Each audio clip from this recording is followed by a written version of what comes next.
the same as the one I already have, but newer, so.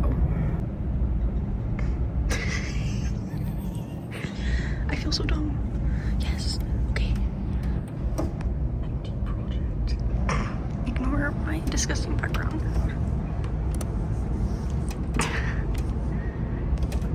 And then we do like photo line, and then we go. We go, I said. Yep, and now we're recording. It's time to record. I don't know what tempo this is, so that's great. I guess I have to count that out now, so I can make my arrangement. And that is the beauty of reusing takes and looping, because I look so much more productive than I really was. What is going on?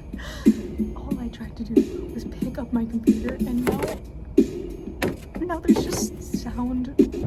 So this one was kind of, it went through a lot of different stages, and after a while I started getting frustrated with it, and so I just kind of took a bit of a break. This was the first of the 2 projects that I really worked on.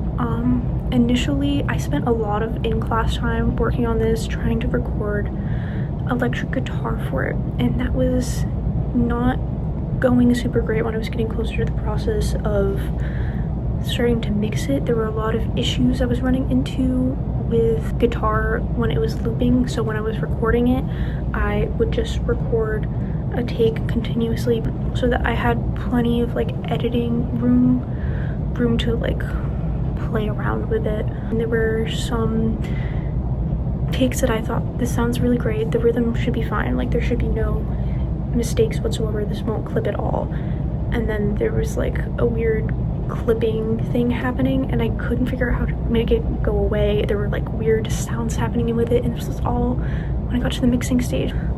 So what I ended up doing was, like, a while later, I started working on this project back in like February. As I'm recording this, it is now May. What I have decided to work on for this is just replace the electric guitar with an acoustic guitar and not worry about that. Just use like a mic take and not worry about looping it.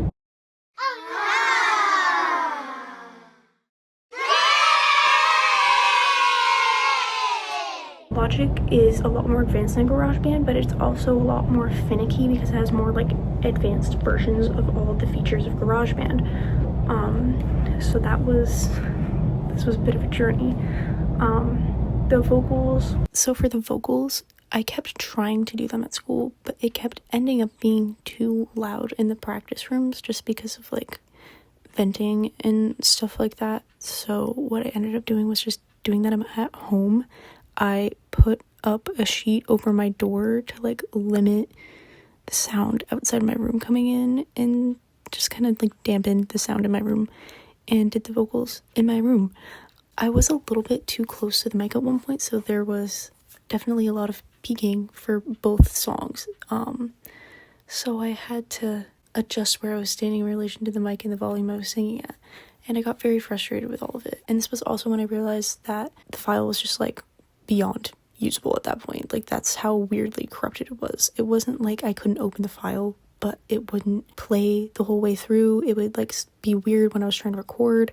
And so I'm like, I'm just starting over. Also, nothing super crazy as far as like mixing them goes. What I did was I added a preset that had reverb to it, just enough so that it like didn't sound super weird and flat compared to the rest of the mix.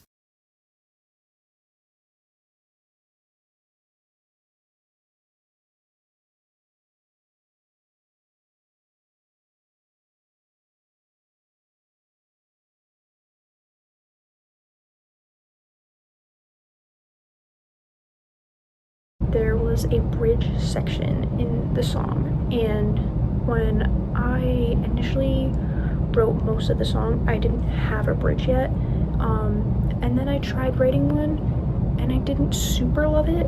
I had built out a space in the project for the bridge to go, and then one day I was like, I'm not getting any ideas, and I feel like this needs a bridge, so I was just kind of toying around with sounds I liked, and then I was like, oh, I like this, I like the way this sounds. And then I tried writing around it, and I kind of liked it at first. And then I sat on it for a little while, and I was like, I don't like this. I actually really, really hate this. So I tried rewriting the bridge, and that didn't go super great either. And so then it got to the point where I needed to step away from the project completely. So we just took some time to like work on music theory stuff, piano stuff, like completely stepped away from projects because both were kind of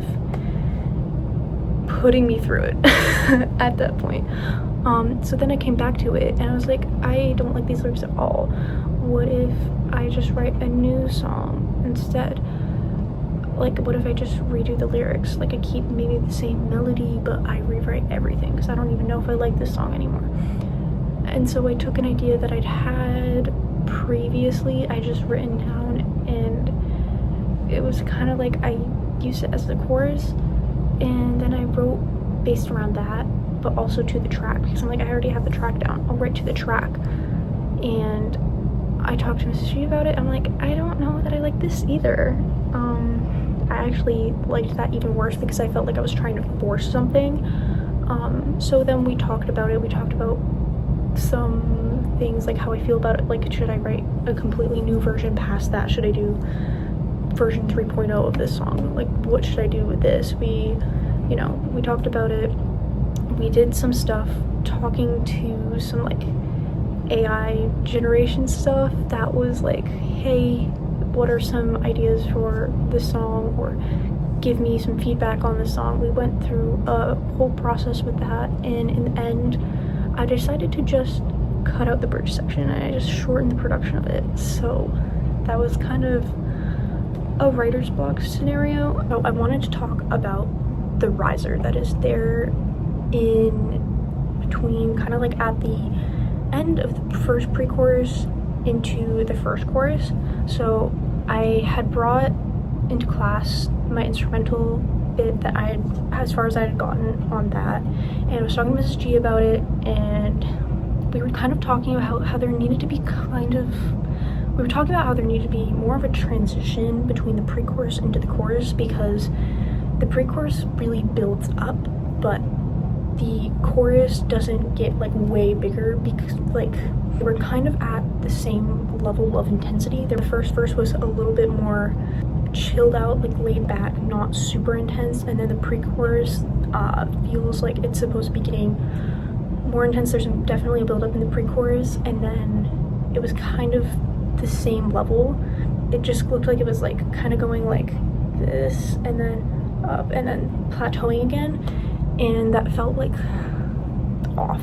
I was talking about adding in a riser at the end of that pre-chorus as a transition element to kind of make the chorus feel bigger than it already is. Kind of auditorial illusion, I guess, would be the way to say that.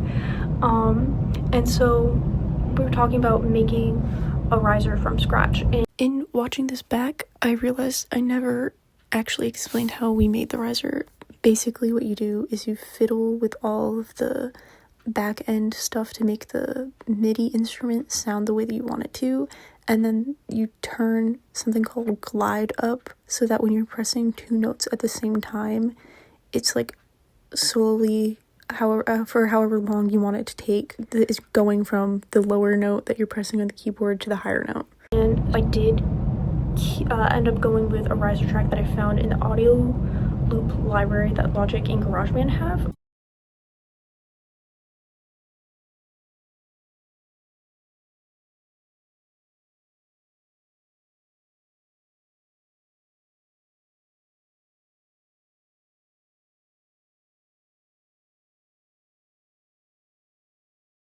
I wanted to figure out how to not hear myself while I'm recording vocals. So when I was using GarageBand in my free time, I always made sure I couldn't hear my vocal while I was taking the vocal take, because the delay while I was recording it usually threw me off. And it turned out when I went to go figure out how to do the same thing in Logic, it wasn't quite as straightforward. This is just for like hearing the backing track on the vocal track that I'm recording on, so I can still hear everything else in the headphones, which is what I want when I'm taking a vocal track. I need to be able to hear the instrumental so I know what's going on. I don't want the vocal I don't want to be able to hear I'm singing in the moment, and I don't want to be playing the track out loud, like outside of headphones or anything, because then there's like feedback and it sounds really bad. It's called like input monitoring or software monitoring. This feature is automatically on when you have Logic. You have to go and intentionally turn it off. In GarageBand, it was just a tiny little button, just kind of in the settings of the track, but you have to go into the kind of like general app settings of Logic and then turn it off.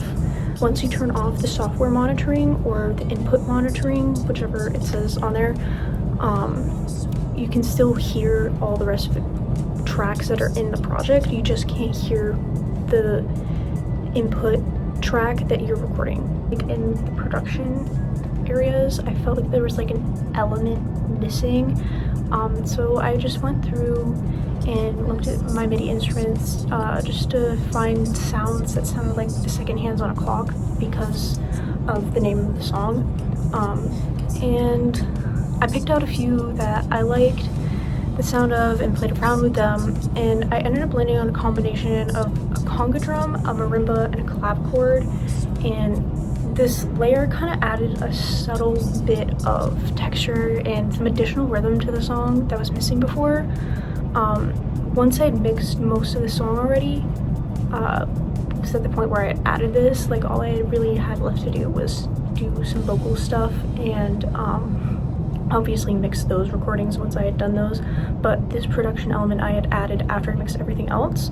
And then adding in this element made me go back and kind of redo some of the mix.